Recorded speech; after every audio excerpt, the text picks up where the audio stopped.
தொழிலாளர் நலன் மற்றும் திறன் மேம்பாடு. பெட்ரோலியம் பொருட்களின் மீதான தேவைகளை குறைப்பதற்கும் சுற்றுச்சூழல் மாசுபடுவதை தடுக்கவும் ஒரு நடவடிக்கையாகவும் வாகன மெக்கானிக்ஸ் மற்றும் வெஹிக்கிள் மெயின்டெனன்ஸ் பணிகளில் ஈடுபட்டுள்ள நபர்கள் மின்சார வாகனங்களையும் பழுதுபார்ப்பதற்கு வகையில் மின்சார வாகனங்கள் மற்றும் மெயின்டெனன்ஸ் ஆஃப் பேட்டரிஸ் குறித்து பயிற்சி வழங்கப்படும்.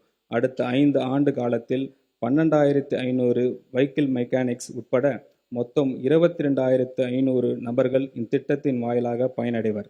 இத்திட்டத்திற்காக நடப்பு நிதியாண்டில் 3 கோடி ரூபாய் நிதி ஒதுக்கீடு செய்யப்படுகிறது.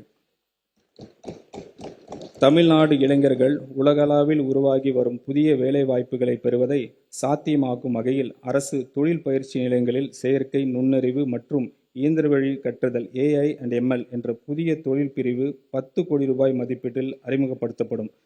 இத்தொழில் பிரிவு ஆண்டுக்கு 10 தொழில் பயிற்சி நிலையங்கள் வீதம் 5 ஆண்டுகளில் மொத்தம் 50 தொழில் பயிற்சி நிலையங்களில் அறிமுகம் செய்யப்படும்.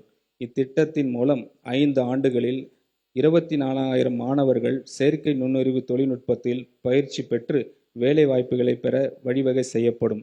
மேலும் 5 புதிய தொழில் பயிற்சி நிலையங்கள் 90 கோடி ரூபாய் மொத்த மதிப்பீட்டில் தமிழ்நாட்டில் அமைக்கப்படும். இதற்காக திருத்த வரவு செலவு திட்ட மதிப்பீடுகளில் 7.5 கோடி ரூபாய் ஒதுக்கீடு செய்யப்படுகிறது.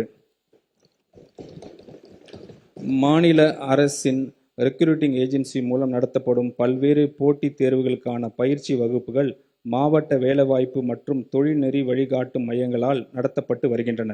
இந்த பயிற்சி வகுப்புகள் தற்போது ஒன்றிய அரசின் பணியாளர் தேர்வு ஆணையம், ரயில்வே பணியாளர் தேர்வு வாரியம், வங்கி பணியாளர் தேர்வாணையம் ஆகியவற்றால் நடத்தப்பட்டு போட்டித் தேர்வுகள் விரிவாக்கப்படுத்தப்படும்.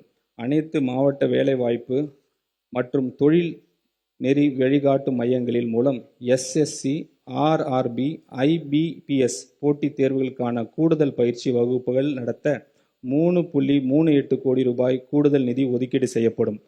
தமிழ்நாட்டு இளைஞர்கள் அதிநவீன திறன்களையும் பெறுவதை உறுதி செய்து அவர்களை வேலைவாய்ப்பு தகுதியுடையவர்களாக உருவாக்குவதுடன் அவர்களிடையே தொழில் முனைவு ஆர்வத்தையும் வளர்க்கும் நோக்கில் இந்த அரசு வெற்றி திறன் பயிற்சி திட்டத்தை அறிமுகப்படுத்துகிறது. இத்திட்டத்தின் கீழ் நடப்பாண்டில் 12 லட்சம் கல்லூரி மாணவர்களுக்கு 1 லட்சம் வேலையில்லாத இளைஞர்களுக்கு தொழில்துறை தேவைக்கு ஏற்ப திறன் பயிற்சிகள் வழங்கப்படும். மேலும் அரசு மற்றும் தனியார் தொழில் நிறுவனங்களுடன் இணைந்து முதற்கட்டமாக 20,000 இளைஞர்களுக்கு பணியிட பயிற்சி வழங்கப்படும். இந்த பணியிட பயிற்சி காலத்தில் பட்டதாரிகளுக்கு தொழிற்கல்வி தகுதி பெற்றவர்களும் மாத உதவித்தொகை வழங்கப்படும். நிரந்தர வேலைவாய்ப்பு இல்லாத குடும்பங்களை சார்ந்த இளைஞர்களுக்கு இத்திட்டத்தின் முன்னுரிமை வழங்கப்படும். இத்திட்டத்தின் செயல்படுத்துவதற்காக 150 கோடி ரூபாய் நிதி ஒதுக்கீடு செய்யப்படுகிறது. செயற்கை நுண்ணறிவு எதிர்கால பொருளாதார வளர்ச்சியும் டெக்னாலஜி இன்னோவேஷனுக்கு முக்கிய சக்தியாக இந்த டிஜிட்டல் மாற்றத்தில் தமிழ்நாட்டை முன் அணியில் நிலைநிறுத்திட நமது அரசு உறுதி பூண்டுள்ளது. இந்த தொழில்நுட்ப புரட்சியின் முதன்மை பயனாளிகளாக நமது இளைஞர்கள் இருப்பதை உறுதி செய்யும் வகையில் AI இண்டஸ்ட்ரி டெவலப்மெண்ட் புரோகிராம் தொடங்கப்படும் என்பதை நான் இங்கு மகிழ்ச்சியுடன் தெரிவித்துக் கொள்கிறேன்.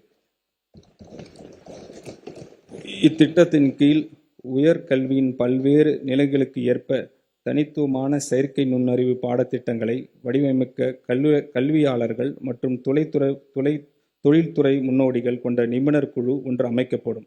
IIT மெட்ராஸ் உள்ளிட்ட நாட்டின் முன் அணி எஜுகேஷனல் இன்ஸ்டிடியூஷனின் நோக்கம் சார்ந்த உலக தரத்திலான நவீன பயிற்சி உள்கட்டமைப்புகளையும் பயன்படுத்தி 2031ஆம் ஆண்டுக்குள் பொறியியல் கல்லூரிகள், பாலிடெக்னிக் கல்லூரிகள் மற்றும் தொழில் பயிற்சி நிலையங்களில் பயிலும் 5 லட்சம் இளைஞர்களுக்கு செயற்கை நுண்ணறிவு திறன் பயிற்சி அளித்து உலக தரத்திலான ஆற்றல் மிக்க மனிதவளத்தை உருவாக்க நமது அரசு இலக்கு வைத்திருக்கிறது.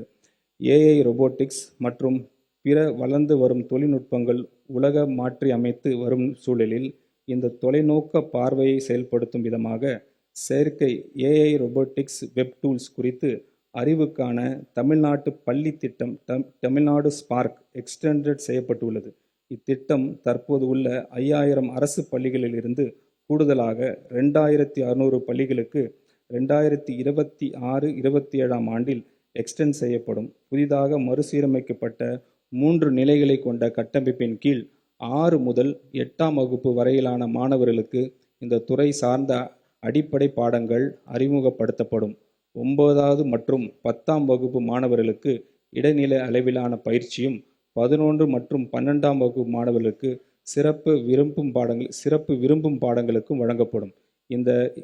இக்குறிக்கோள் சார்ந்த முயற்சியானது மாணவர்கள் புதியனவற்றை படைக்கவும், தலைமைத்துவ பண்பையும் வளர்த்து கொள்ளவும், குளோபல் நாலேஜ் எக்கனாமியில் தமிழ்நாட்டை நிலைப்படுத்தவும் நேரடியாக உதவும்.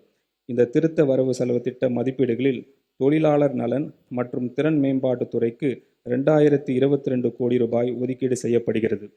மேலும் சிறப்பு திட்டம் செயலாக்கத்துறைக்கு 17,150 கோடி ரூபாய் நிதி ஒதுக்கீடு செய்யப்படுகிறது.